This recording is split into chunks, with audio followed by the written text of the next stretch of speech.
Agora sim, além dessa questão dos ministérios, né, que já ficou bem claro, então, como uma das principais propostas que foram colocadas em prática. Havia uma expectativa muito grande de nesta segunda-feira, Javier Milei anunciar então o seu pacote de ajuste fiscal, algo que ele adiou para esta terça-feira. E por quê, Marcelo Favalli? Bom, difícil saber, mas eu ponho aqui o chamado balão de ensaio. Primeiro, ele precisava saber a reação do mercado interno. Existem 3 moedas na Argentina. O peso argentino, como assim 3 moedas? E o dólar? Cadê a terceira? É que o dólar tem uma relação com o peso argentino de um valor oficial e um valor oficioso. E talvez, primeiro, ele queria sentir na rua como é que seria a reação do dólar. No oficial, ele subiu da casa dos 365, 370 pesos para mais de 450, isso no dado oficial. No dado paralelo, ele não flutuou muito não, está na casa dos 980, pouco menos de 1.000 para 1. Então, talvez fosse sentir, primeiro dia, como é que vai ser uma reação do mercado, né? Hoje teve Bolsa de Valores funcionando, e também como é que vai ser a reação do mercado informal. Porque é isso que o argentino médio quer saber. Ele tem um dinheirinho guardado, mas quando ele consegue, no mercado informal, ele compra dólar e guarda no colchão, porque ele não sabe como é que vai ser o futuro. E essa desconfiança é que faz oscilar esse dólar paralelo, né? Quando mais gente sai para comprar em desespero, ele sobe o valor. É a relação básica de oferta e procura. Então, talvez um balão de ensaio. Peraí. Primeiro dia, ele vai ter 1.461 dias de governo, né? Multiplicando pelos 4 anos de mandato. No primeiro dia, vamos ver como é que vai ser a temperatura aqui das ruas. Não estou falando do calor do sol. Mas, então vamos deixar para o segundo dia. E qual vai ser a reação da Bolsa de Valores? Não teve grandes oscilações do dólar paralelo. Teve uma oscilação, sim, do dólar oficial.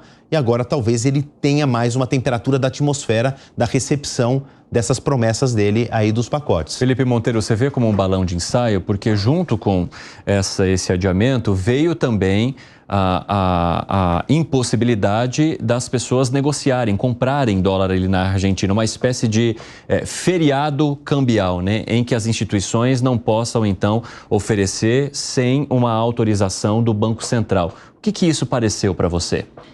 Eu concordo com o Favalli. Eu acho que foi pensado isso aí. A gente sabe que toda mudança de governo gera especulação e todo anúncio de novo plano econômico, plano de ajuste fiscal, sim, também gera especulação. E nós estamos falando da Argentina, né? Exatamente. Que não é qualquer plano fiscal nesse caso. Ou seja, então faz todo o sentido essa cautela de impedir a distribuição de títulos, impedir a troca de dólares, né? Até para evitar a especulação no momento que o governo ainda está ensaiando qual que é o ajuste fiscal. E eu acho que tem outro fator também, Cine. Eu acho que, infelizmente, né, o Milei ainda não tem certeza absoluta de quais são as medidas necessárias e que ele vai apresentar para a Argentina, não é? Tem gente no governo da Argentina que defende que tem que tirar o subsídio de uma vez por todas, que tem que fazer o reajuste das tarifas públicas de uma forma séria e rápida. Outras pessoas querem fazer isso de forma paulatinamente, né, para evitar que a população sofra as consequências de um novo projeto econômico, não é? Então, eu sinto que o Milei também, além da questão da especulação, que ele está evitando a especulação financeira, ele também está tentando criar uma unanimidade dentro da equipe econômica e financeira dele. E você, Davi? Temos que lembrar que o Milei é mais do que um liberal, ele é um libertário, né? É um liberal ao cubo, sim, né? Eu acho o seguinte, o desafio dele é gigantesco, né, Wanda? É gigantesco. A Argentina chegou num poço sem fim. Então, dolarizar a economia, que é o projeto que ele encampou. É algo que o próprio ministro da Economia dele não defende. Não defende, até porque vai ter dólar para fazer não tem dólar. Não tem dólar para fazer essa troca, né? Não num curto espaço de tempo, pelo menos. Não se sabe qual que é o plano dele. Me parece que a Argentina tem em reservas fora, os argentinos em poupança externa, coisa de 300, 400 bi de dólar. Fora da Argentina. Esse é o número que a gente precisaria checar.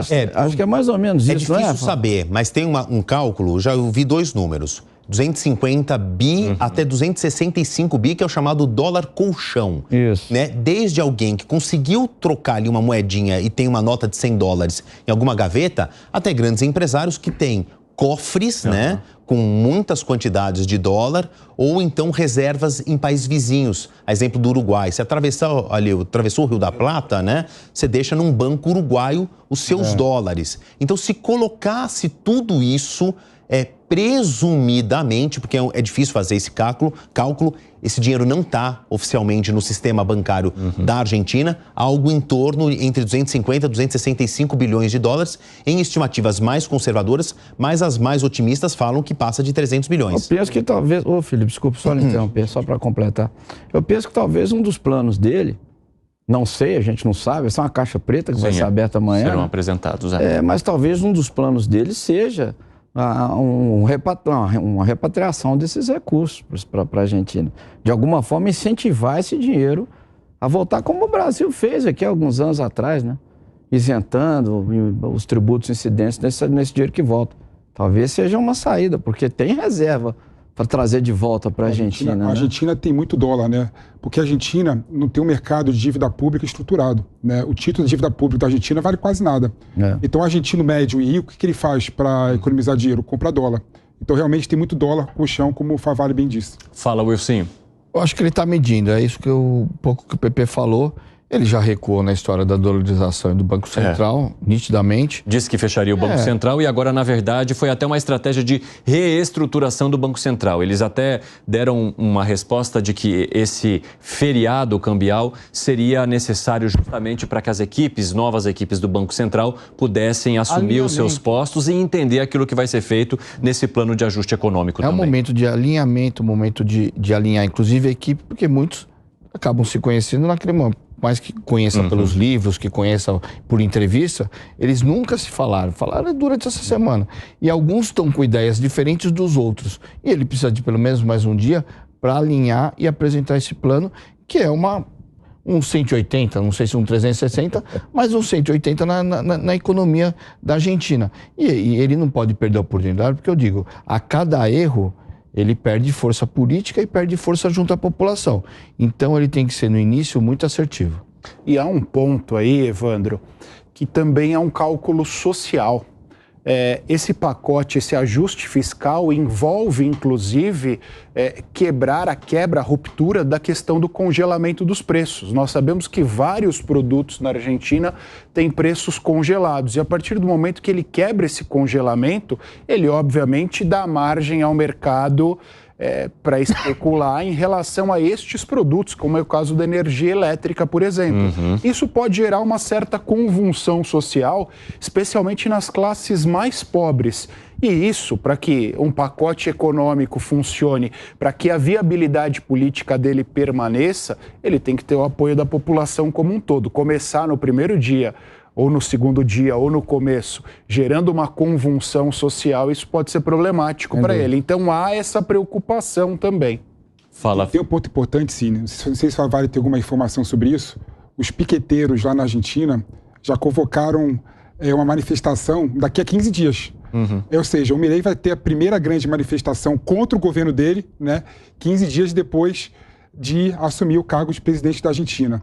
Agora, tem uma outra questão também em relação a esse assumir cargo, Favale, que é essa rapidez com que ele chega, né? Porque se a gente levar em conta o que acontece aqui no Brasil, há as eleições, depois um período de transição, que nem sempre é cumprido pelos governos, a exemplo do que aconteceu anteriormente, vai depender muito dessa polarização, mas lá é muito mais rápido, né? Ele só teve uma conversa com o Alberto Fernandes ali, com uma cara que não era nada amigável, os dois ao lado, mas enfim, compartilharam esse momento, fizeram, de certa forma, a passagem da faixa, mas Milei assume muito mais rapidamente do que a gente é acostumado a acompanhar nas eleições brasileiras. Fica a dica para aprendermos aqui mais uma lição dos nossos vecinos argentinos. A transição é realmente muito rápida. Foi marcado para esse dia 10 aqui, é um dia simbólico para a Argentina, completou-se 40 anos da redemocratização e é dia 10, como aconteceu na década de 80, né, com o final do último ciclo da ditadura, voltou o governo para o poder dos civis, fizeram questão de manter agora no dia 10, justamente por esse aniversário. Mas tirando isso, tirando o fator histórico, voltando agora diretamente para o Milei, depois da confirmação dele na vitória do segundo turno, ele já foi aos Estados Unidos. Embora particularmente, né, por condições ideológicas, o Javier Milei preferisse muito mais se encontrar com Donald Trump, ele foi bater as portas de Joe Biden. Como foi uma visita fora da agenda, ele não conseguiu falar com o Joe Biden, mas falou ali com o núcleo duro da Casa Branca, dizendo, olha, tô aqui, sou eu, presidente, temos laços importantes, meu maior parceiro comercial é o Brasil, depois é a China, mas o terceiro é aqui nos Estados Unidos. Estou aqui, portas abertas para conversarmos. Visita número 1 em Washington. Visita número 2 foi para o FMI, Fundo Monetário Internacional, a quem a Argentina deve 31 bilhões e 100 milhões de dólares.